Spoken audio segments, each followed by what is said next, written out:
Write down WBCs. Next next component क्या है? क्या है इसका full form? White blood cells और कॉर्पस्कल्स. ठीक है जी.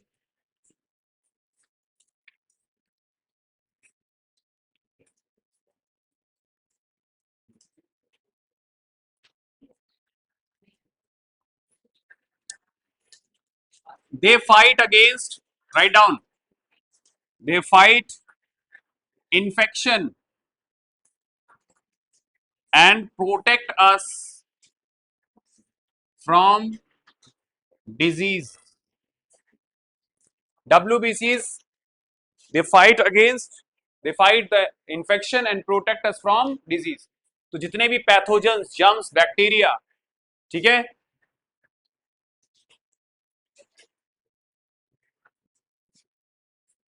तो जर्म्स, बैक्टीरिया अगर हमारी बॉडी के अंदर आएंगे तो उनको किल करने का काम किसका है? And that's why they are called soldier of our body. आई बात समझ में? इनको ऐसे पूछा जा सकता है, why they are called soldier of our body? Because they fight against disease.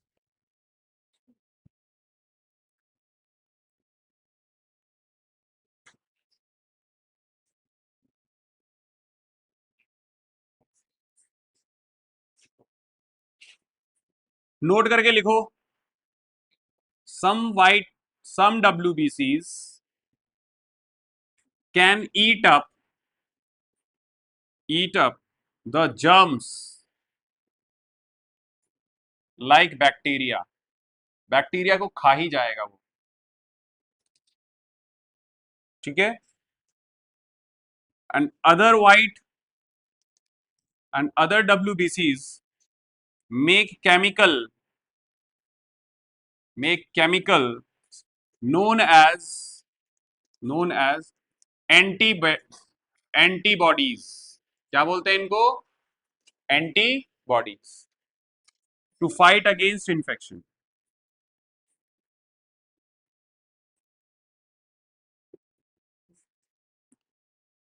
तो ये खाते नहीं, ये क्या करते हैं? केमिकल रिलीज करेंगे जिसको क्या बोलते हैं? एंटीबॉडीज. एंटी मतलब होगा कोई किसी चीज के आप अगेंस्ट में हो. और बॉडी कौन सी? जो फॉरेन बॉडी आई है तुम्हारी सेल के अंदर. फॉरेन, जैसे फॉरेन बॉडी क्या हो गई? कोई भी वायरस, है ना? तो उसके अगेंस्ट में क्या करेगा ये? एंटीबॉडीज बनाएगा. और वो एंटीबॉडी फिर आपको इन्फेक्शन से फाइट करने में हेल्प करेंगे. क्लियर है बात?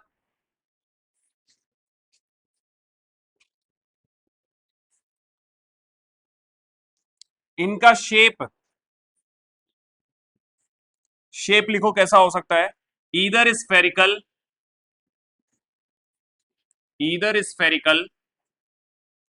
और इरेगुलर इन शेप,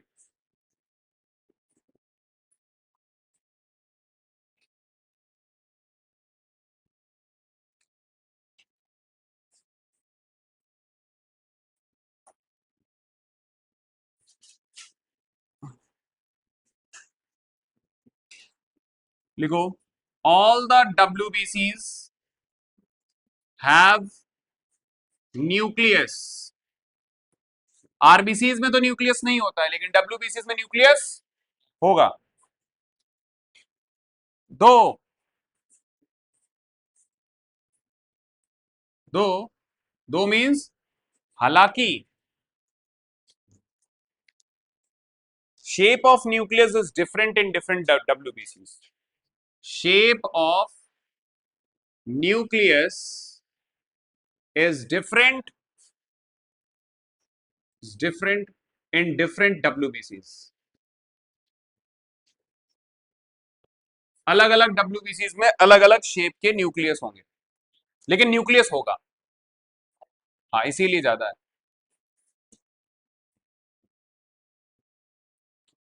नेक्स्ट.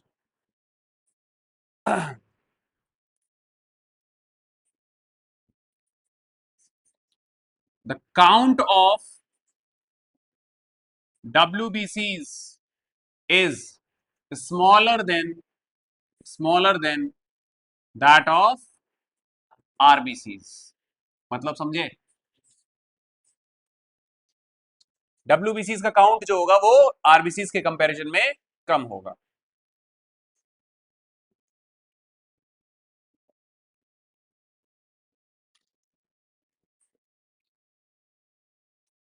अच्छा, आपको एक वर्ड पता होगा, immunity.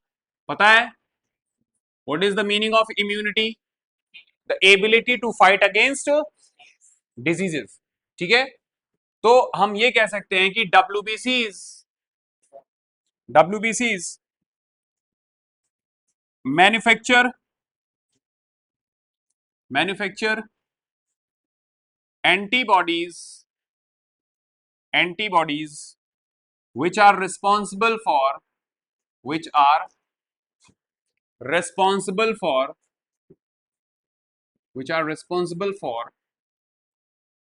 providing immunity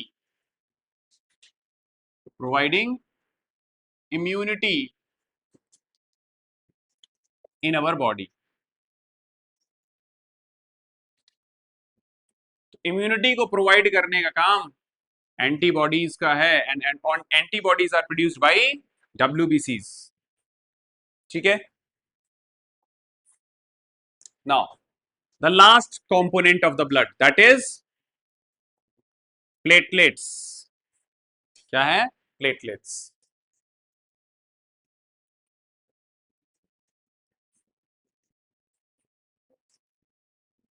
these are these are tiny fragments of special cells formed in bone marrow. There are some special cells which are formed in bone marrow, और उनके tiny fragments ही क्या होते हैं? प्लेटलेट्स. अब इनका काम क्या है? अच्छा, they do not have nuclei.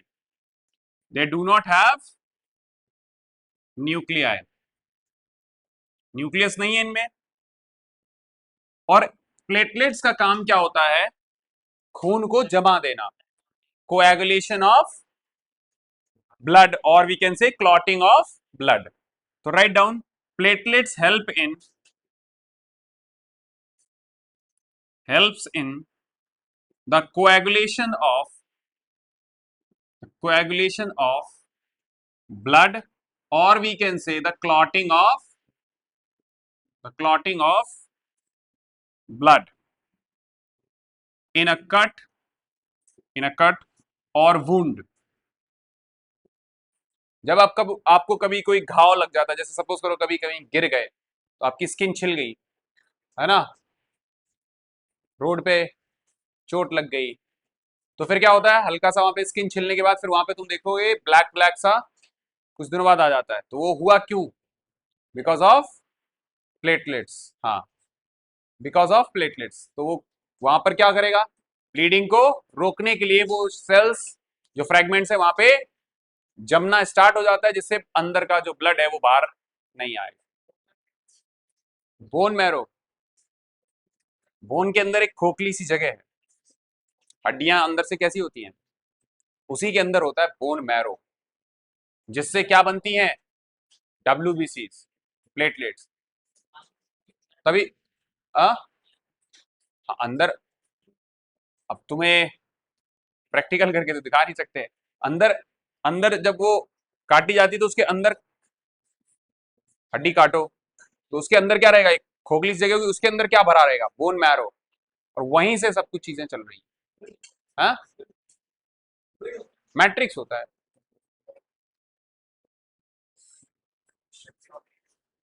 हम्म. तो प्लेटलेट्स और RBCs ये सब कहां से बन रही हैं? Bone marrow. अब लिखो फंक्शन ऑफ ब्लड. क्या लिखोगे? हाँ, हाँ, बोन मैरो डोनेट किया जाता है. Bone marrow of, sorry, function of blood, function of blood, write down the function of blood.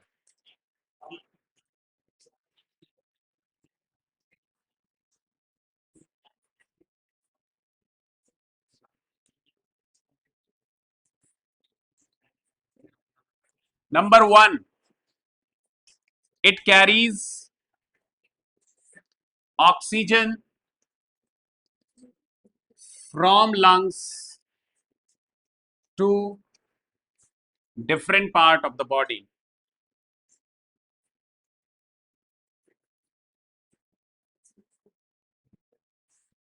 क्या कैरी करता है? ऑक्सीजन. कहां से? लंग से. कहां तक? Different part of the body. It carries CO2. कहां से? From the body cells to the lungs for what? For breathing, for breathing out. CO2 को हमें बाहर निकालना है. सो बॉडी सेल से लंग्स तक कैरी करके कौन लेके आ रहा है? ब्लड. तीसरा, एक तो हो गया O2 को कैरी करना, CO2 को कैरी करना. तीसरा है it carries digested food.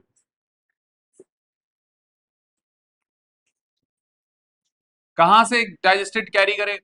Digested food को कहां से कैरी करके चलेगा? From small intestine, small intestine to all parts और all the parts of body, parts of body. Fourth one, it carries hormones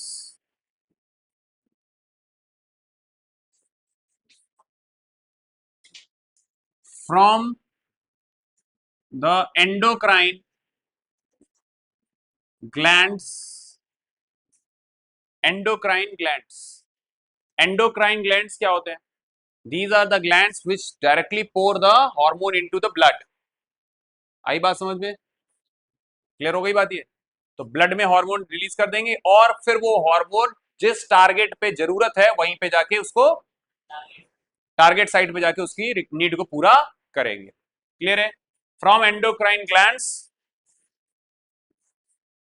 to target site लिख लो. ठीक है?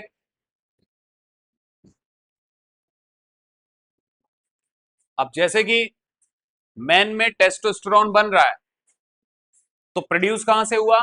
टेस्टिस से.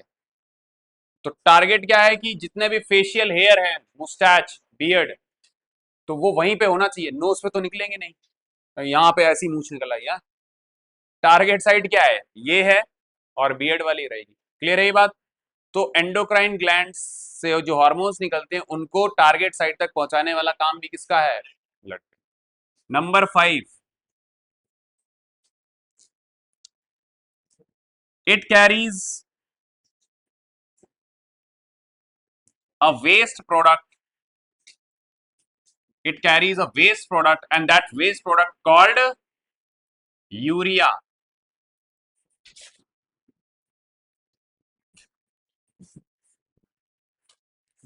From the liver to kidneys for the excretion. Urea हमारी body के लिए कैसा है? हार्मफुल है. ठीक है? अगर हमारी बॉडी में यूरिया इकट्ठा होगा तो फिर हमारी क्या होगा? बॉडी को दिक्कत होगी, नुकसान होगा. तो क्या होना चाहिए? इस यूरिया को किडनी तक ले जाके उसको फिल्टर करना पड़ेगा. तो हमारी जो एक्सक्रीटरी यूनिट्स हैं वो क्या है? किडनी है. तो यूरिया ब्लड के थ्रू किडनी में जाता है. किडनी उसको क्या करती है? ब्लड को फिल्टर करती है और फिर फिल्टर्ड ब्लड को वापस पूरी बॉडी में सर्कुलेट कर देती है. ये बात समझ में आ गई? आया ना? छठवा, अच्छा, blood protect us from disease. क्यों भैया? With the help of WBCs, है ना? तो प्रोटेक्शन का भी काम करता है। ठीक है। Seventh, it regulates the body temperature. क्या रेगुलेट करता है? Body temperature. कितना रहना चाहिए हमारा बॉडी टेम्परेचर? 37 डिग्री सेल्सियस, और वी कैन से 98.6 फ़ारेनहाइट। तो इतना बॉडी टेम्परेचर मेंटेन करने के लिए हमारा ब्लड उसको रेगुलेट करता रहता है।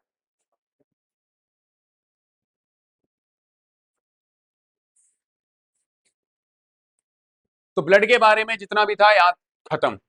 ठीक है। अब हम पढ़ेंगे ट्रांसपोर्ट इन ह्यूमंस। तो ब्लड हमने क्या क्या पढ़ा जब हमने ट्रांसपोर्ट इन प्लांट खत्म किया, क्या पढ़ा? ब्लड के बारे में पढ़ा, ब्लड के अंदर कौन कौन से कंपोनेंट है उनके बारे में पढ़ा। ठीक है। और क्या पढ़ा? फिर WBCs, RBCs, प्लेटलेट्स, प्लाज्मा, इन सब के बारे में पढ़ने के बाद फंक्शन ऑफ ब्लड पढ़ ली, खत्म। अब अगला टॉपिक डालो, ट्रांसपोर्ट इन ह्यूमंस। क्या पढ़ेंगे? Transport in humans.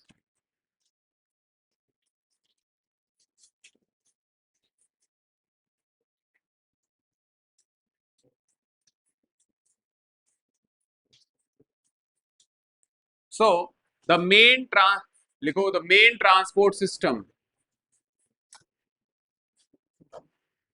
in human being is called blood, the blood circulatory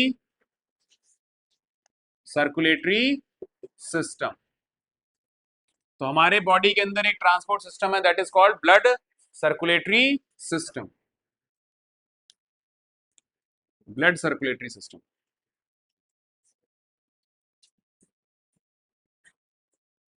और सिंपली हम क्या बोल देते हैं इसको? Circulatory system.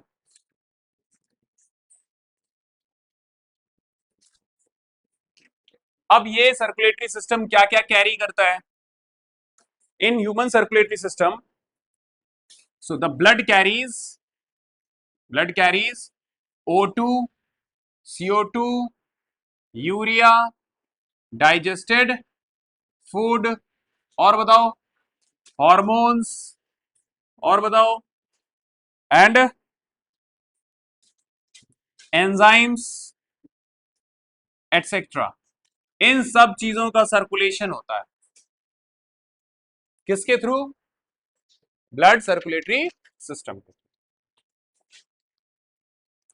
तो जो इसेंशियल पार्ट्स हैं वो टारगेट साइट तक पहुंचाने पड़ते हैं, और जो वेस्ट प्रोडक्ट होगा उसको ले जाके एक्सक्रीटरी यूनिट के पास लेके आना पड़ेगा। ब्लड को वेस्ट प्रोडक्ट उठा के कहां पहुंचाना पड़ेगा? एक्सक्रीटरी यूनिट के पास। Which is the excretory unit? क्या हुआ है? किडनी। तो ये जब ट्रांसपोर्ट खत्म हो जाएगा तब हम लोग पढ़ेंगे एक्सक्रीशन। आई बात समझ में? चलो, अब द ब्लड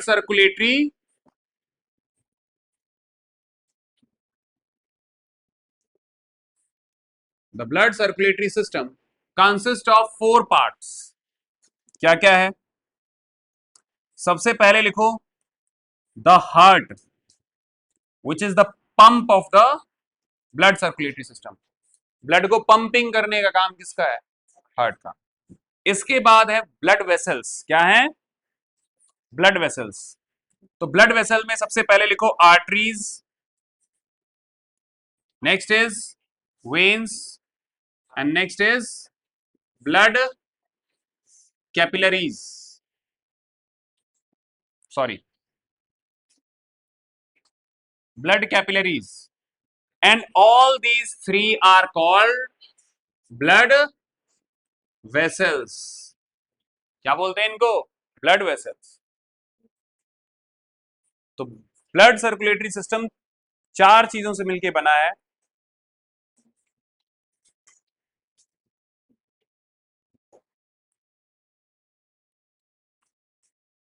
बट इसके अलावा there is another circulatory system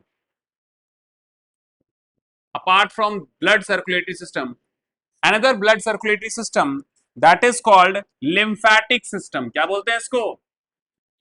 lymphatic system, LYM, lymphatic system। और इस जैसे ब्लड सर्कुलेटरी सिस्टम में ब्लड फ्लो करता है, इसके अंदर जो फ्लूइड है दैट इज कॉल्ड लिम्फ। क्या फ्लो करता है? लिम्फ। ठीक है, the thing is called, the fluid is called lymph. तो lymph flows in lymphatic circulatory system and the blood flow in the blood circulatory system. Clear है? तो हमारी body के अंदर दो फ्लूइड हैं जो सर्कुलेट हो रहे हैं, एक तो हो गया क्या? Blood, and another is lymph. तो ब्लड के लिए ब्लड सर्कुलेटरी सिस्टम, लिम्फ के लिए लिम्फेटिक सिस्टम। पहले हम इसको कवर करेंगे, बाद में इसको पढ़ेंगे। ठीक है, चलो।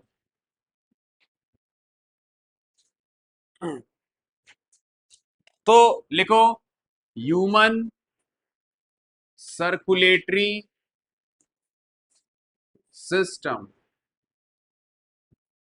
Human circulatory system. इसमें जो सबसे पहला आता है दैट इज द हार्ट। बहुत इंपॉर्टेंट है भैया हमारी लाइफ में, है ना? दिल नहीं तो कुछ नहीं। डायग्राम देखो कैसा है।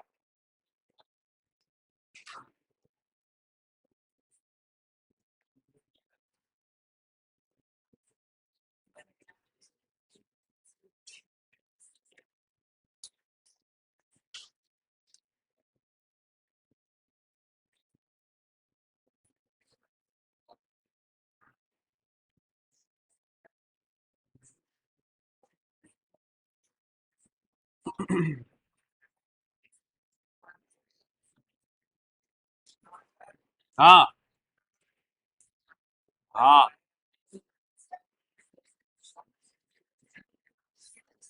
बोलो।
बायो मेरे पास थी ना।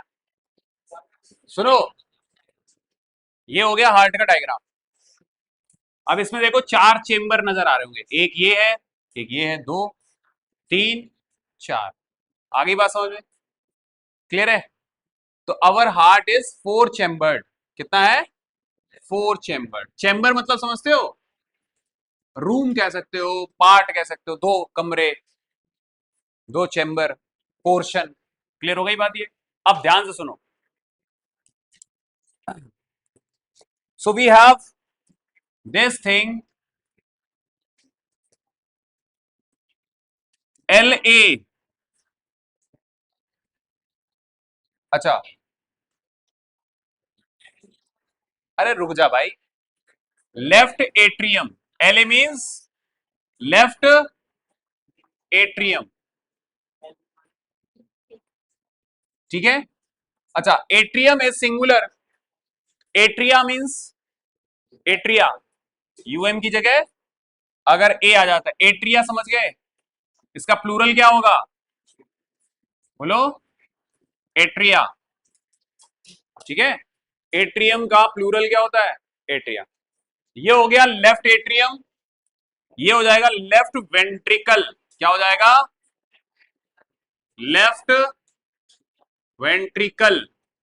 ठीक है, इसको बोलेंगे राइट एट्रियम, राइट वेंट्रिकल। आई बात समझ में? तो आर ए भाई बातें क्यों कर रहा है? Right atrium and right ventricle. आई बात समझ में? पहले इतना समझ में आ गया? एक एक करके पूरा अच्छे समझो। चार चेंबर हैं, तो अवर हार्ट हैज 4 चेंबर। ठीक है जी, अब ध्यान सुनना, लेफ्ट एट्रियम से शुरुआत करना अपनी सारी कुछ। किधर से? अच्छा, इसकी लोकेशन कहां पे है? चेस्ट कैविटी में। किसमें है? चेस्ट कैविटी में है। और वो भी किधर साइड है? लेफ्ट साइड है। ऐसे खड़ा हूं मैं, तो ये मेरा राइट हैंड है, ये मेरा लेफ्ट हैंड है, तो लेफ्ट हैंड में इधर की साइड है। और थोरैकिक कैविटी बोलो या फिर चेस्ट कैविटी बोलो, थोरैकिक कैविटी का मतलब ये रिबकेज के अंदर वाला जो हिस्सा है जिसमें लंग्स और हार्ट दोनों ही है, तो यहां इस साइड लेफ्ट साइड की तरफ। क्लियर है ये बात? अब जो तुम शुरुआत करोगे इसके एक्सप्लेनेशन की, शुरुआत करना किधर से? लेफ्ट एट्रियम से करना। आई बात समझ में? याद कैसे रहेगा कि इधर कौन सा था? जब डायग्राम बना लोगे, इधर क्या है? लेफ्ट है, क्योंकि हार्ट किधर होता है? लेफ्ट में, लेफ्ट एट्रियम। अब इसके अंदर ब्लड आएगा, तो जब ब्लड लेके आएगा तो वो एक पाइप होगी, ब्लड वेसल होगी, उसको याद रखना। अब ब्लड आया, कौन सा ब्लड आएगा? वो ब्लड जो ऑक्सीजनेटेड है। कैसा है? Oxygenated blood. तो ऑक्सीजनेटेड ब्लड रखोगे यहां पे, क्या करोगे? Oxygenated blood. ये आया, कहां से आएगा? ऑक्सीजनेटेड ब्लड आएगा लंग्स से। कहां से आएगा? कहां से आया? From lungs. क्लियर है बात? अच्छा, जो चीज लेके आएगी उसको याद रखना, लंग्स से जब भी कोई चीज जुड़ी है उसको याद रखना पल्मोनरी। लंग्स से है ना इसका जुड़ाव, तो इसको वर्ड क्या रखोगे? पल्मोनरी। अब सुन लो, लेफ्ट एट्रियम में ऑक्सीजनेटेड ब्लड आएगा, स्टेप नंबर 1। यहां से हम लोग सर्कुलेशन को स्टडी कर रहे हैं। तो लेफ्ट एट्रियम में ऑक्सीजनेटेड ब्लड आएगा। ऑक्सीजनेटेड ब्लड मतलब एल्वेलाई में ऑक्सीजन आता है, जब रेस्पिरेशन करते हो आप, तो इनहेल करोगे, एल्वेलाई में क्या भरेगा? ऑक्सीजन, ऑक्सीजन भरेगा आगे। फिर ऑक्सीजन ऑक्सीजन ब्लड में, ब्लड कैपिलरी से फिर किस में जाएगा? पल्मोनरी वेन में जाएगा। किस में जाएगा? Pulmonary vein. तो ये याद रखना कि पल्मोनरी वेन ऑक्सीजनेटेड ब्लड लेके आती है। क्या लेके आती है? Oxygenated blood. समझ में आ रही बात? ये अभी इतना समझ में आया? अच्छा, फिर यहां पर एक वॉल्व है। क्या है ये? वॉल्व। ठीक है, इस वॉल्व को मैं नाम दे देता हूं यहां पे V1। लेट से क्या है? V1 valve. तो इन वॉल्व का काम क्या है? It's a one way valve. One way valve है। वन वे वॉल्व का मतलब क्या हुआ कि यहां से ब्लड आएगा और इधर आ जाएगा, लेफ्ट वेंट्रिकल में चला गया, लेकिन लेफ्ट वेंट्रिकल जब ये इधर पंप करेगा तो ये वापस नहीं जाएगा, बैक स्ट्रोक नहीं लगेगा, इधर से इधर ही आएगा। तो जब ये ऐसे हार्ट बाहर की तरफ ऐसे एक्सपेंड करेगा तो ये वॉल्व खुलेगा और यहां से ब्लड अंदर आ गया। आ गई बात? अब नीचे वाली जब मसल्स हैं, कार्डियक मसल, वो जब तुमको ऐसे अंदर की तरफ कॉन्ट्रैक्ट करेंगे तो ये क्या हो जाएगा? वॉल्व बंद हो जाएगा। अब वो जो इधर से ब्लड आ गया अंदर, अब ये ब्लड किधर जाएगा? इधर जाएगा। इसको बोलते हैं एओर्टा। क्या बोलते हैं? एओर्टा। आयोटा। क्या बोलते हैं? आयोटा। और ये है हमारी मेन आर्टरी। क्या है? Main artery. अब एक बात समझो जरा, आर्टरी का काम होता है ऑक्सीजनेटेड ब्लड लेके जाना। क्या लेके जाना? Oxygenated blood. आर्टरीज का काम क्या है? ऑक्सीजनेटेड ब्लड लेके जाना। आई बात समझ में? कहां से? हार्ट से different part of the body. आई बात समझ में? आर्टरीज का काम क्या है? ऑक्सीनेटेड ब्लड लेके जाना। लेकिन एक अकेली पल्मोनरी वेन है जो ऑक्सीनेटेड ब्लड कैरी करती है। ऑक्सीनेटेड ब्लड कैरी करती है, वेन भी करती है, लेकिन कौन सी? पल्मोनरी। वर्ड वर्ड याद रखना, पल्मोनरी जुड़ा है, pulmonary vein oxygenated blood carry करती है। ये बात समझ में आ गई? समझ में आ गया? तो क्या आया पहला स्टेप? लंग से ऑक्सीनेटेड ब्लड लेफ्ट एट्रियम में आएगा थ्रू पल्मोनरी वेन, और फिर लेफ्ट एट्रियम से वो किस में जाएगा? लेफ्ट वेंट्रिकल में, through a valve V1, and there is another valve, this is called V2, जो कि लेफ्ट वेंट्रिकल से आयोटा के थ्रू पूरी बॉडी में ब्लड सर्कुलेट हो जाएगा। कौन सा ब्लड सर्कुलेट होगा? Oxygenated blood. अच्छा, अब इधर पे पूरा ऑक्सीनेटेड ब्लड चल रहा है, सर्कुलेट हो रहा है, तो उसको एक बीच में पार्टीशन है जिसको हम लोग बोलते हैं सेप्टम। क्या बोलते हैं? सेप्टम। आई बात समझ में? तो ये एक तरीके से वॉल पार्टीशन है। पार्टीशन मतलब समझ रहे हो? हिस्सा कर दिया गया है ताकि ऑक्सीनेटेड ब्लड डीऑक्सीजनेटेड ब्लड से मिक्स ना हो। मतलब आधा हिस्से में क्या चलेगा? ऑक्सीनेटेड ब्लड, और आधे हिस्से में डीऑक्सीजनेटेड ब्लड। आई बात समझ में? इतना समझ में आया? अब ये पूरी बॉडी में सर्कुलेट कर गया, किसके थ्रू किया है?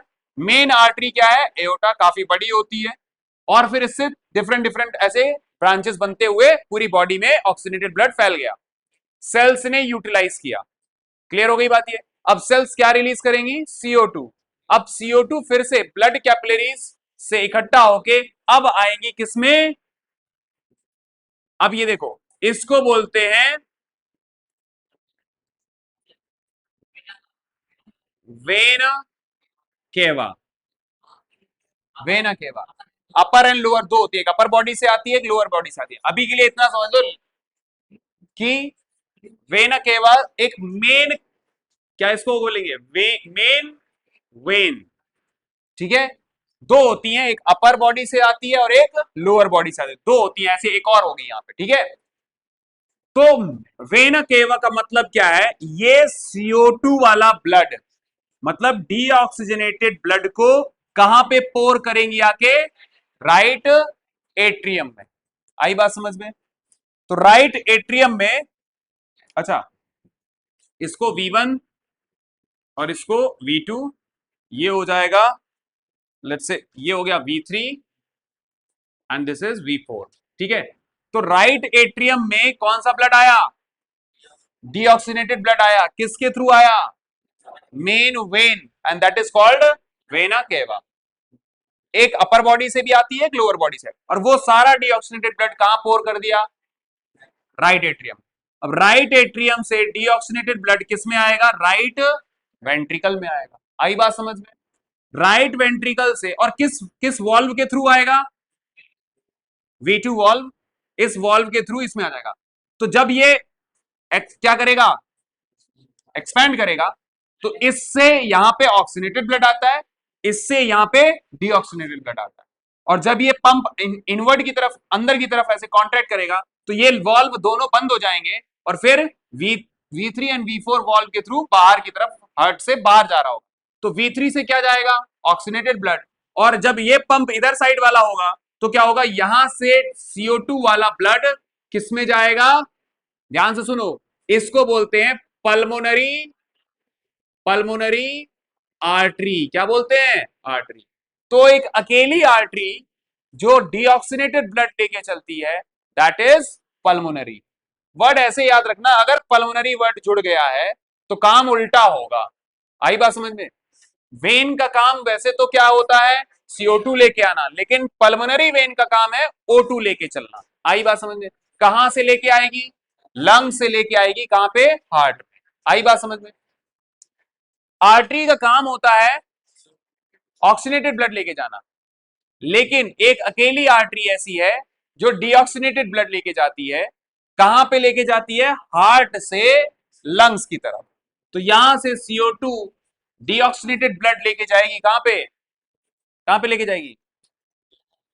लंग्स में। ये डायग्राम और ये मैकेनिज्म समझ में आया? Starting with pulmonary vein in the left atrium, फिर लेफ्ट वेंट्रिकल, फिर एओर्टा के थ्रू पूरी बॉडी में, अपर में भी और लोअर में भी। फिर अपर बॉडी और लोअर बॉडी से डीऑक्सीनेटेड ब्लड कहाँ आया? राइट एट्रियम में। राइट एट्रियम से राइट वेंट्रिकल में। राइट वेंट्रिकल से फिर हमारा लंग्स में डीऑक्सीनेटेड ब्लड पहुंचेगा थ्रू पल्मोनरी आर्टरी। बट ये वर्ड याद रखना, क्या? Pulmonary. Pulmonary vein oxygenated blood, pulmonary artery deoxygenated blood. Clear हो गई बात? और पल्मोनरी का कनेक्शन है कहां से? हार्ट का लंग्स के साथ है। आई बात समझ में? चलो नोट करो, समझ में आ गया?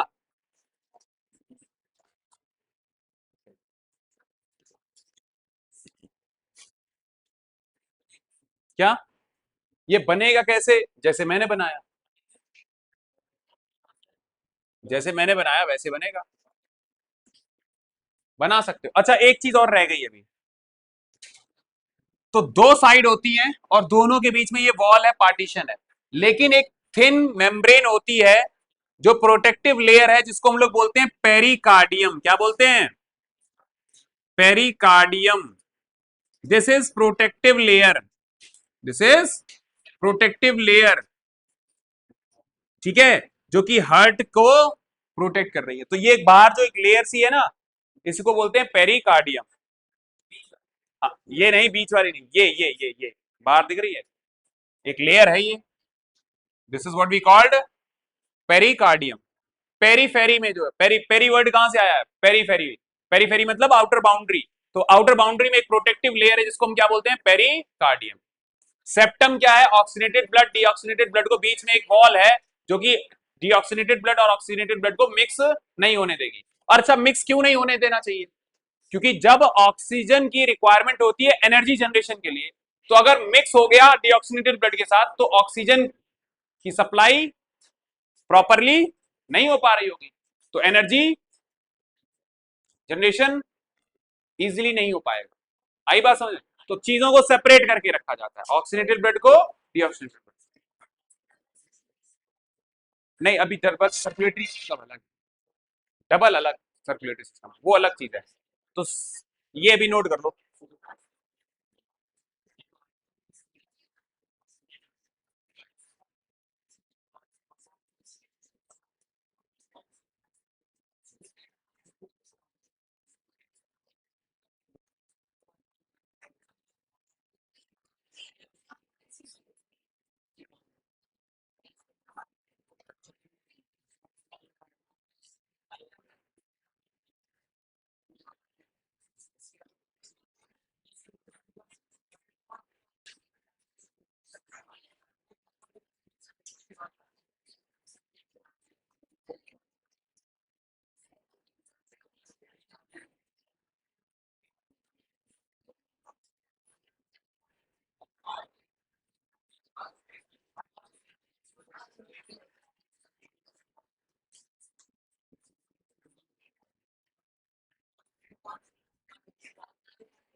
अब सुनो, तो हमने यहां पर दो वॉल्व देखे। कौन से valve? V1 valve and V2 valve. ध्यान से सुनो, ये इंपॉर्टेंट चीज है, एनसीईआरटी में भी नहीं दे रखी है और इस एस शान में भी नहीं दे रखी है, बट कई बार मैंने क्वेश्चंस देखे हैं सैंपल पेपर में। तो V1 एंड V2 ये दोनों वॉल्व्स हैं। अच्छा, ये वॉल्व्स किन दोनों के बीच में है? Atrium and ventricle. तो इनको हम लोग बोलते हैं एट्रियो वेंट्रिकुलर वॉल्व्स। क्या बोलते हैं? एवी वॉल्व्स। आई बात समझ में? एवी वॉल्व्स। आई बात समझ में? Atrio atrioventricular valves. आई बात समझ में? ये मतलब एट्रियम और वेंट्रिकल के बीच में जो ब्लड फ्लो होता है उसको कंट्रोल करने के लिए इनको क्या बोला जाता है? एवी वॉल्व। अब ये एवी वॉल्व दो तरीके के होते हैं, एक होता है बाइकस्पिड और एक होता है ट्राइकस्पिड। आई बात समझ में? क्या क्या होते हैं? Bicuspid and tricuspid. अब मेरी बात ध्यान से सुनना। जो लेफ्ट, हम लोग ने सारा सिस्टम कहां से स्टार्ट किया था? लेफ्ट से स्टार्ट। तो लेफ्ट एट्रियम और लेफ्ट वेंट्रिकल के बीच में जो ये वॉल्व है V1, this is what we called bicuspid valve. आई बात समझ में? ठीक है, सबको समझ में आया? बाइकस्पिड का मतलब है दो लीफ लाइक इसमें ऐसी मसल्स होंगी जो कि दो दो होंगी, ऐसे डोर का एक्ट करें, डोर की तरह एक्ट करेंगी कि यहां से ब्लड यहां पर आ तो जाएगा, लेकिन अगर बैक फ्लो होगा तो वो बंद हो जाएंगे, जिससे back flow of blood from left ventricle to atrium को प्रिवेंट करेगा, वो रोकेगा। तो इसको हम लोग बोलते हैं बाइकस्पिड वॉल्व। आई बात समझ में? क्लियर है बात? अच्छा, एक और वॉल्व है यहां पर, atrio ventricular valve, that is V2। तो ये जो V2 है, this is tricuspid valve. Sir tricuspid का मतलब क्या है? ट्राइकस्पिड मतलब इसमें तीन तीन ऐसी फ्लिप्स होंगे। कितने फ्लिप होंगे? तीन, जो कि इसके बीच में जो ब्लड फ्लो हो रहा है उसको रेगुलेट करेगा। यहां से ब्लड उल्टा नहीं जाएगा। आई बात समझ में? तो यहां पर होती है ट्राइकस्पिड वॉल्व, यहां पे होती है बाइकस्पिड वॉल्व। आई बात समझ में?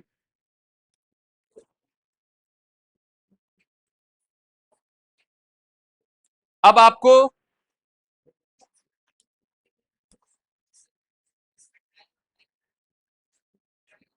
ट्राई बाई का मीन्स दो, तो दो लीफ लाइक फ्लैप्स होंगे, दो फ्लैप होंगे, इसमें तीन फ्लैप होंगे। समझ आ गई बात? अच्छा, अब आपको क्या हुआ? जल्दी कर फिर, आपका होमवर्क लिखो। Right four differences between bicuspid and tricuspid valve. Four differences between bicuspid and tricuspid valve. इनके बीच में चार डिफरेंसेस रखने हैं। अब मैं वो बता दे रहा हूं किधर किधर। एक तो इनके लोकेशन की बेसिस पर। लोकेशन क्या है? बाइकस्पिड का है left atrium, between left atrium and left ventricle. Tricuspid का कहां पे है? Between right atrium and right ventricle. Clear है? लोकेशन के बाद number of cusp, number of cusp, cusp means flaps, leaflet, leaflets, ठीक है ना? ऐसे, अरे जो फ्लैप बंद होंगे ना वो, तो बाइकस्पिड में कितने होंगे? दो लीफलेट्स। लीफलेट समझते हो ना, पत्तियां टाइप की ऐसे, और दो फ्लैप। और अगर ट्राइकस्पिड में देखोगे तो उसमें तीन है। नेक्स्ट इज फंक्शन क्या है? फंक्शन क्या है इनका? ठीक है, फंक्शन, फंक्शन क्या होगा बाइकस्पिड का? To prevent the back flow of blood from left ventricle to right left atrium. Tricuspid का क्या हो जाएगा function? To prevent the blood back flow of blood from right ventricle to right atrium. आगे बात समझ में? चौथा इसका डिफरेंस लिखोगे, regulation, oxygenation level, oxygenation level. Oxygenation level का मतलब क्या है? ये किसका मैनेज करता है? ऑक्सीजनेशन, ऑक्सीजनेटेड ब्लड का रेगुलेशन हो रहा है। इधर किसका रेगुलेशन हो रहा है? It regulates the deoxygenated, it manages the deoxygenated blood. तो चार डिफरेंसेस लिख के आ पाओगे? चलो होमवर्क लिख लो। अब हम लोग बात करेंगे आर्टरीज की। किनकी बात करेंगे? हार्ट हमने पढ़ लिया, इसमें वॉल्व के बारे में, पूरा हार्ट के स्ट्रक्चर के बारे में समझ लिया ना। अब लिखो, टॉपिक डालो आर्टरीज।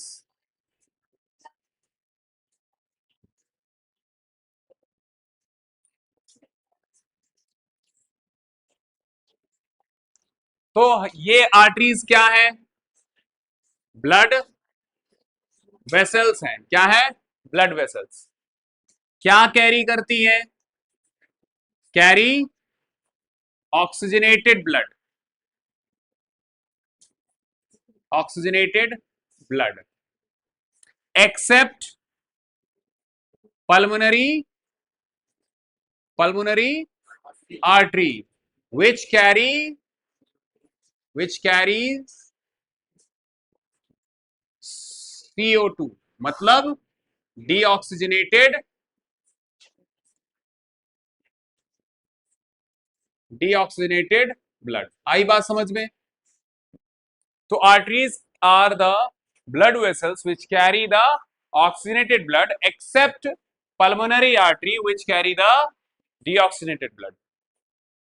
अच्छा, they are thick walled, they are thick walled, arteries are thick walled। Sir thick walled क्यों होगा? क्योंकि हार्ट से ब्लड बाहर निकल रहा है। आई बात समझ में? क्या होंगी? आर्टरीज जो होती हैं वो कैसी होती हैं? थिक वॉल्ड रहेंगी। अच्छा देखो, हार्ट से बाहर कब कब निकल रहा है? एक तो एओर्टा के थ्रू निकल रहा है, और दूसरा है पल्मोनरी आर्टरी, देखो, जो कि डीऑक्सीनेटेड ब्लड लेके जा रही है। तो आर्टरीज हमेशा याद रखना कैसी होती हैं? थिक वॉल्ड, पाइप जैसे मोटा रहेगा ये, क्योंकि हाई प्रेशर से ब्लड बाहर निकल रहा है। आई बात समझ में? पंप करेगा तो क्या होगा? बाहर निकाल रहा है ना। तो अगर वो पतली हुई वॉल तो फट जाएगी, पाइप फट जाएगी। पाइप फट गई तो फिर क्या होगा? 13वीं, 13वीं जानते हो? हाँ, तो फट गई। हाँ, मठा के आलू पूरी। तो arteries are thick walled. Reason लिख लो इसका। रीजन क्या है? Why they are thick walled? Because blood came out of heart with high pressure, because blood came out with high pressure.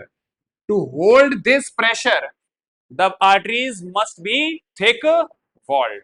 आई बात समझ में?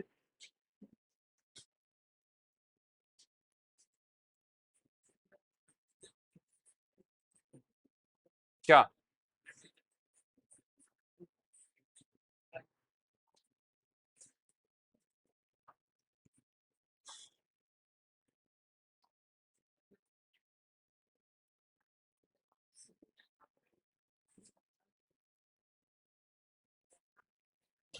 देखो, they are found in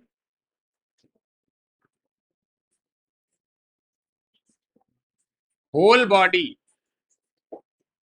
they are found in whole body, and they are deep into,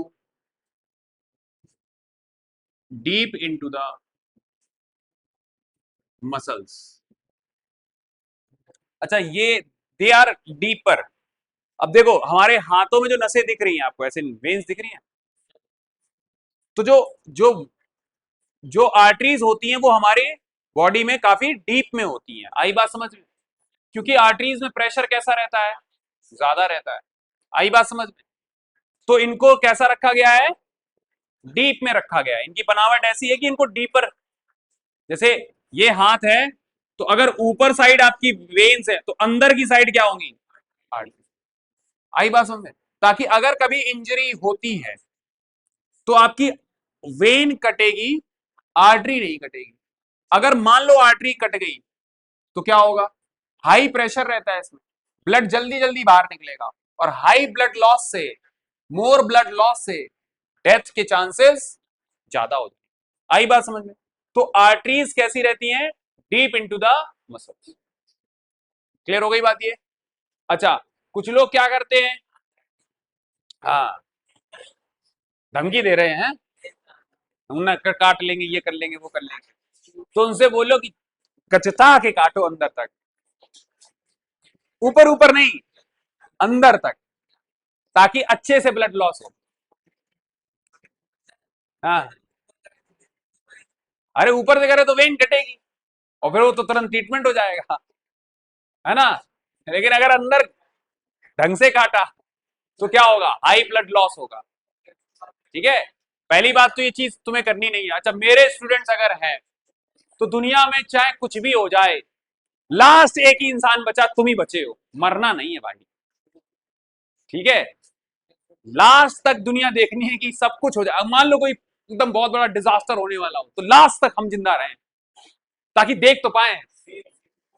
हमेशा याद रखना, कैसी भी worst से वर्स्ट सिचुएशन आ जाए आपकी लाइफ, मरना नहीं है, मतलब खुद को मारना नहीं है। क्यों नहीं मारना है? क्योंकि पता नहीं आगे क्या हो जाए, क्या पता कुछ अच्छा मिल जाए, क्या पता कहीं आपको खजाना मिल जाए, क्या पता आपके पूरी दुनिया खत्म हो जाए, आप ही बचे हो, सारी चीजें फ्री। एक मूवी है जिसमें जिसमें सारी चीजें, सब लोग खत्म है, सिर्फ वो अकेला कहीं भी जा रहा है। कोई भी गाड़ी चलाओ, कोई भी कोई भी गाड़ी चलाओ, किसी भी स्टोर में घुस जाओ, कुछ भी करो, कुछ भी खाओ पियो, कुछ नहीं है, कोई रोकने वाला नहीं, कोई टोकने वाला नहीं। जो मना है, ट्रक चलाना ट्रक चलाओ, गाड़ी चलानी गाड़ी चलाओ। सो ए लिसन, तो सुसाइडल थॉट्स कभी भी जिंदगी में नहीं लाना, कभी भी नहीं लाना। हालांकि कई बार ऐसा होता है कि आपको लगता है कि हमारी जिंदगी अच्छी नहीं चल रही, लेकिन अच्छी उस वक्त नहीं चल रही है, हो सकता है उस वक्त नहीं चल रही। क्या पता गॉड हैव सम, अगर गॉड है ना, तो may be he has some other plans. अभी आपके लिए थोड़ा सा टफ एरा डालते हैं, इसके बाद आपका एरा इतना अच्छा हो जाए कि भाई सब कुछ मजे ही मजे। ठीक है, तो पढ़ाई नहीं हो रही है, मान लो पढ़ाई नहीं हो रही, तो कुछ और करने लग जाओ, इन्फ्लुएंसिंग करने लग जाओ, लिखना चालू कर दो, आर्टिस्ट बन जाओ, गिटार बजाओ, कुछ भी करो, लेकिन सुसाइडल थॉट्स नहीं लाना। ठीक है,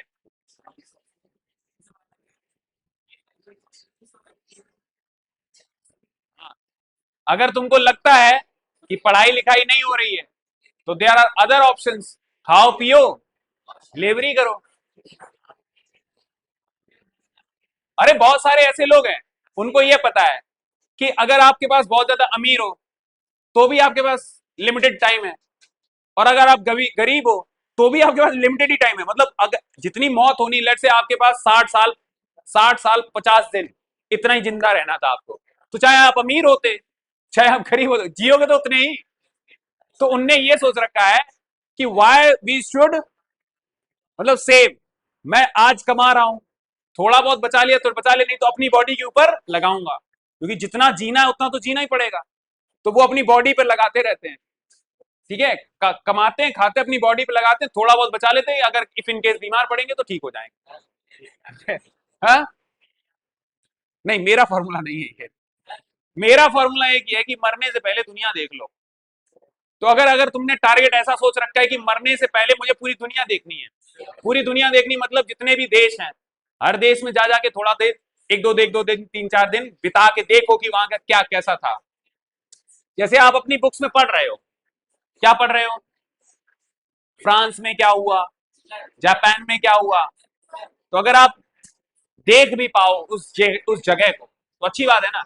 and do something for that. ठीक है, कुछ करना है ऐसा कि आप घूम पाओ। जब घूमते हो तो काफी सारी चीजें आप सीखते हो कि कैसे पैसे मैनेज करने होंगे, कैसे करेंसी मैनेजमेंट करना पड़ेगा, कैसे क्या अपने आप को प्रोटेक्ट रखना पड़ेगा, और कैसे टिकट्स बुक करनी है, कैसे कहां रुकना है, और कैसे कल्चर होता है, सारी चीजें सीखोगे आप। तो घूमने पे फोकस करना। क्या? तो जाने को तो कभी जा सकते हो, कैसे भी जा सकते हो, तुम जानते हो कि हम कैसे जाएंगे?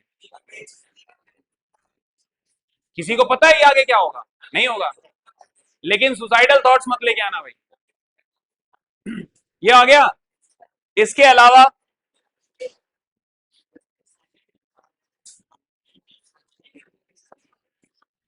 ये लिख लिया, ये लिख लिया ना। अब लिखो आर्टरीज के बाद वेन्स। ए शांत रहो, बस हो गया।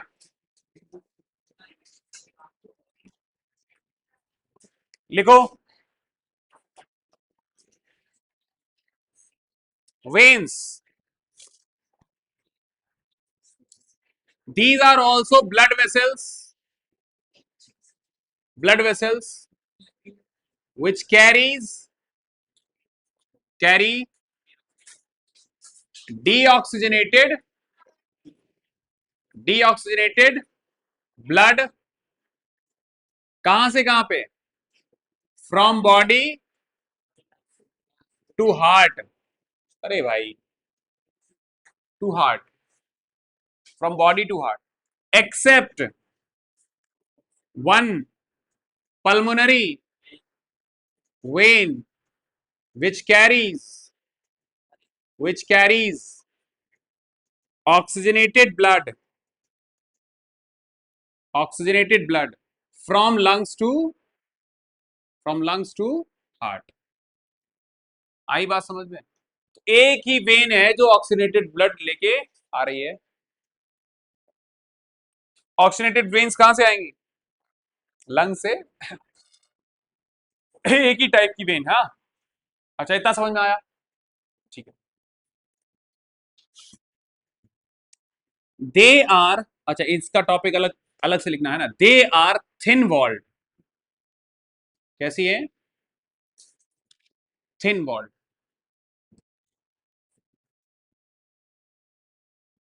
हाँ बोलो। अच्छा ये थिन वॉल्ड क्यों है? क्योंकि जब पूरी बॉडी में ब्लड फैल गया, ठीक है, तो तब तक प्रेशर जो था it is no longer high. समझ में आ रही बात? ये तो अब प्रेशर इतना ज्यादा नहीं रहा। आई बात समझ में? जब पूरी बॉडी में डिस्ट्रीब्यूट हो गया, अब बॉडी से आना है, ठीक है, तो क्या होगा? प्रेशर कैसा होता है? लो। तो जब प्रेशर लो है तो इनकी वॉल को थिक रहना जरूरी है क्या? कैसी रहेंगी? थिन रहेंगी, बट इतनी भी थिन नहीं, बिल्कुल झिल्ली है, बिल्कुल पट thin as compare to arteries. आई बात समझ में? Thin walled as compare to arteries. आई बात समझ में? चलो नेक्स्ट। हाँ बोलो। Veins have valves. इनमें क्या होते हैं? वॉल्व। आर्टरी में वॉल्व्स नहीं होते हैं, लेकिन वेन में वॉल्व होते हैं। आई बात समझे? तो अभी एक और होमवर्क दूंगा मैं आपको। ट्राइकस्पिड वॉल्व, बाइकस्पिड वॉल्व में डिफरेंस, दूसरा आर्टरीज और वेन्स में चार चार डिफरेंस। कितने? चार चार डिफरेंस। तो वेन्स हैव वॉल्व, आर्टरीज में नहीं होते हैं लेकिन वेन में होते हैं। सर वेन में क्यों होते हैं? To prevent the uni direction, क्या होता है? To allow the to allow unidirectional flow of blood, unidirectional flow of blood। आई बात समझ में? ब्लड एक ही डायरेक्शन में फ्लो करना चाहिए, फ्रॉम बॉडी टू हार्ट। आई बात समझ में? अब जैसे पैरों तक आपके ब्लड पहुंचाया गया, अब पैरों से उठ के कहां पे आएगा? हार्ट में आएगा। तो नीचे से ऊपर आ रहा है, नीचे से ऊपर जा रहा है, तो इसमें क्या होंगे? मान लो नीचे से कोई चीज ऊपर आ रही है, तो इसमें क्या होंगे? इस टाइप के वॉल्व होंगे कि यहां से ब्लड तो ऊपर चला जाता है, लेकिन अगर ऊपर वाला नीचे आएगा तो ये फ्लैप्स क्या हो जाएंगे? बंद हो जाएंगे। मतलब यूनी डायरेक्शनल फ्लो ही अलाउड है। आई बात समझ में? क्लियर हो गई बात ये? तो वेन्स में वॉल्व होते हैं। Next thing,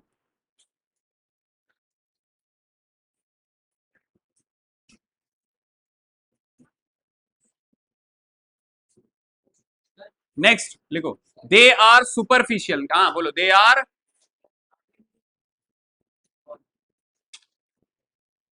superficial. सुपरफिशियल का मतलब क्या हो गया? सतह पे। सुपरफिशियल का मतलब क्या होता है? सरफेस पर रहेंगे। देखो तो हमारी स्किन के जस्ट नीचे आपको ऐसे दिखती है ये ब्लू कलर की, ब्लू ब्लू सी वेन्स दिखती है। तो ये सुपरफिशियल होती है, मतलब ये सतह पे ऊपर साइड रहती है। क्यों भैया ऊपर साइड है? क्योंकि यहीं पर देखो अंदर होंगी ना आर्टरीज, तो आर्टरीज अंदर रहेंगी तो वो सारी चीजों को फैलाएंगी और पूरी हर सेल तक पहुंचेगा खाना। अब जो स्किन तक आ चुका है तो स्किन से ही अटैच होनी चाहिए जो डीऑक्सीनेटेड ब्लड और यूरिया लेके जाना है। तो हर आउटर सरफेस से वेस्ट और डीऑक्सीनेटेड ब्लड को उठाना है।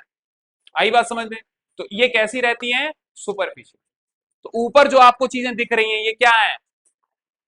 वेन्स हैं। क्या है? वेन्स। आई बात समझ में?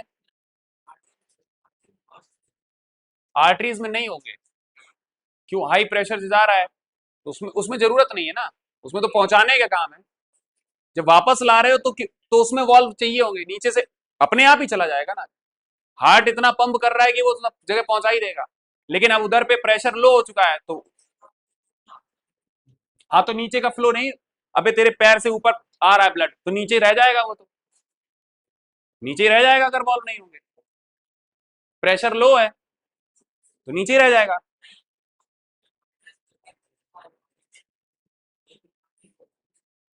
तो उसमें नहीं, जरूरत नहीं है।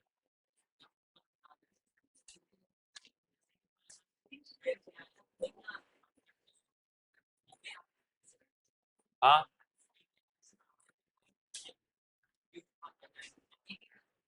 ऊपर ना जाए दोबारा पल्मोनरी वेन में। तेरे को बाद में बताऊंगा, तेरे को बाद में समझा दूंगा। ठीक है, these are superficial, they have valve, they are thin walled and they carry the deoxygenated blood except. तो चार डिफरेंस नजर आ रहे हैं। आई बात समझ में? आर्टरीज के केस में क्या लिखोगे? They are thick walled, they do not have valves and they are deep into the body. Clear है बात? And they carry the arteries carry the oxygenated blood except pulmonary artery which carry the deoxygenated blood. वैस when में difference समझ में आ गया? चलो अब इसके बाद आते हैं हमारे पास कैपिलरीज। क्या पढ़ेंगे? कैपिलरीज।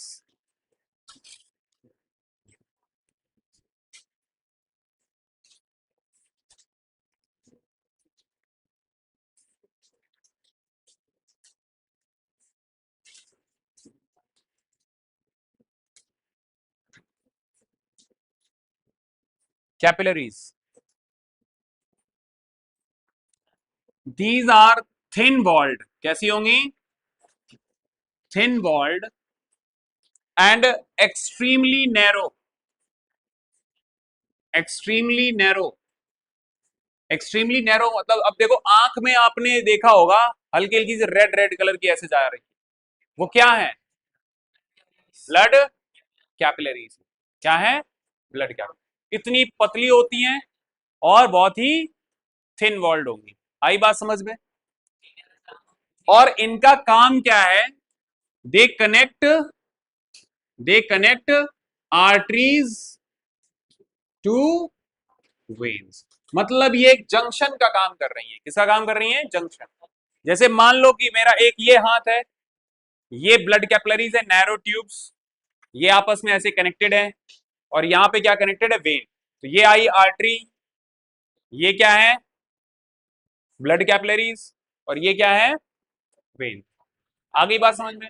तो ये एक तरीके का क्या काम कर रही है? जंक्शन का काम करती है। जंक्शन मतलब समझते हो? जोड़ना। किस किस को? आर्टरी और वेन्स के बीच का जंक्शन।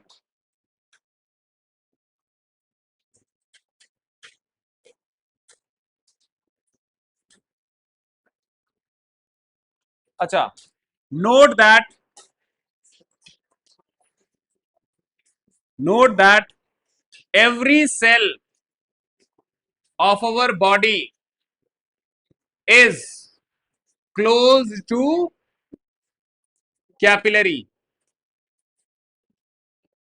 हमारी हर एक cell is close to capillary. अगर उंगली उंगली में वेन नहीं है तो उधर पे क्या है, उंगली में यहां पे क्या होंगी, ब्लड कैपिलरीज होंगी। आई बात समझ में, समझ में आ रही बात ये। तो यहाँ की जो सेल्स हैं उनको कहां से फूड पहुंचाया, कैसे फूड पहुंचाया जा रहा होगा, इन्हीं ब्लड कैपिलरीज के थ्रू। आ गई बात समझ में। The every cell of your body is close to capillary, क्योंकि कैपिलरीज ही हैं जो वहां तक खाना पहुंचा रही हैं और वहां से वेस्ट को उठा रही हैं। तो हमारी पूरी बॉडी में आर्टरीज वेन्स तो है ही, और हर जगह क्या फैली हुई हैं, छोटी छोटी ब्लड कैप। अगर even if the tip of your finger, अगर आप उसको जब कभी कटती है तो उसमें आर्टरी और वेन नहीं है, क्या है सर, कैपिलरीज है। आई बात समझ में। और उन्हीं कैपिलरीज से क्या निकलने लग जाता है, ब्लड। आई बात समझ में। Every cell of our body is close to capillary, and the walls of capillaries are 1 cell thick। कितनी मोटी होगी, 1 सेल की थिकनेस के बराबर। इसीलिए इसमें से चीजें इन एंड आउट इजीली हो जाती हैं, डिफ्यूजन हो जाता है इजीली। आई बात समझ में, क्योंकि बहुत ज्यादा पतली है। 1 cell thick means extremely extremely thin. आई बात समझ में।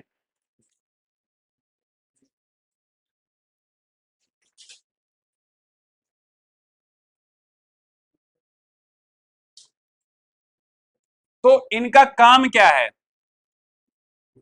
Function, exchange of O2, food, CO2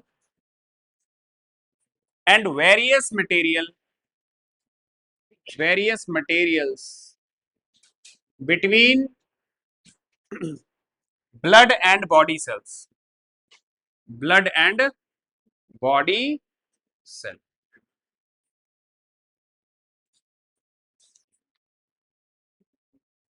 अब एक डायग्राम के थ्रू इन तीनों का समझो।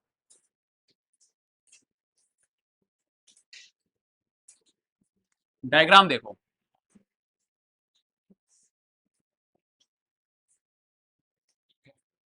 Suppose that this is an artery, और ये आर्टरी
ये है आर्टरी,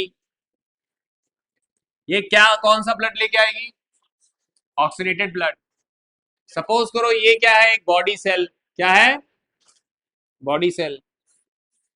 यहां पर भी ऐसे हमने दिखा दी बॉडी सेल, ठीक है।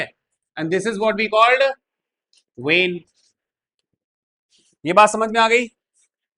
तो अब आर्टरीज में क्या आएगा, ऑक्सीनेटेड ब्लड आएगा, फूड भी होगा, और भी मटेरियल जो रिक्वायर्ड है बॉडी सेल्स के लिए।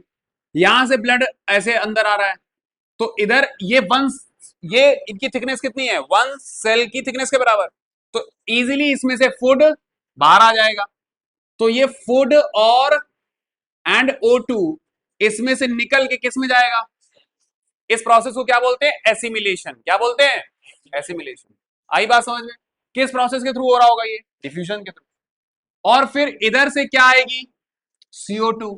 और CO2 किस में आ गई? ब्लड कैपिलरी में। और ब्लड कैपिलरी से फिर होते होते किस में पहुंच गया? वेन में पहुंच गई। तो वेन क्या कैरी करके चलती है? Deoxygenated blood. आई बात समझ में? Deoxygenated blood. और ये कैसा कर रहा है? ये क्या कैरी करके चल रहा है? Oxygenated blood. तो इस भी, ये एक बॉडी सेल है, इसमें भी क्या देगा ये? कैपिलरीज क्या देंगी? Food and O2। और इसमें से ले क्या लेंगी? बोलो, क्या ले लेंगी? CO2 waste. बोलो। और आगे चला जाएगा वेट। आई बात समझ? मीनल क्लियर हुआ? So these are the blood capillaries which are basically the junction between the arteries and veins. और ये जितनी भी बॉडी सेल्स हैं हर जगह पे क्या फैली हुई हैं? Blood capillaries. तो exchange of material, O2 oxygen, है ना, CO2 carbon dioxide and waste food, इन सब का जो एक्सचेंज हो रहा है वो किसके थ्रू हो रहा है? Blood capillaries. बोलो समझ में आ गया? क्लियर हुआ ये? तो आपने पूरा ये पढ़ लिया ब्लड, ब्लड के अंदर वो हार्ट का पूरा फंक्शन, आर्टरीज और वेन्स के बीच में डिफरेंस। अच्छा लिख लो होमवर्क क्या है? डिफरेंस बिटवीन, और ये आ सकता है भैया, difference between arteries and veins, इनके बीच में आपको डिफरेंस पता होना चाहिए। क्वेश्चन आ सकता है। एंड और क्वेश्चन ऐसे भी हो सकता है कि why they are thick walled, why they are thin walled, why the walls are present in the veins. Clear है ये बात? समझ में आ रही बात ये? चलो आज के लिए इतना ही। अगले क्लास में हम लोग पढ़ेंगे डबल सर्कुलेटरी सिस्टम। कल होगी क्लास बायो की, डबल सर्कुलेटरी सिस्टम। करे छुट्टी का मैसेज तो मैं डालूंगा ना अगर छुट्टी करनी होगी तो। टाइमिंग तो हम बताएंगे आपको ट्यूसडे से। 2 बैच में मैंने कन्वर्ट कर दिया है।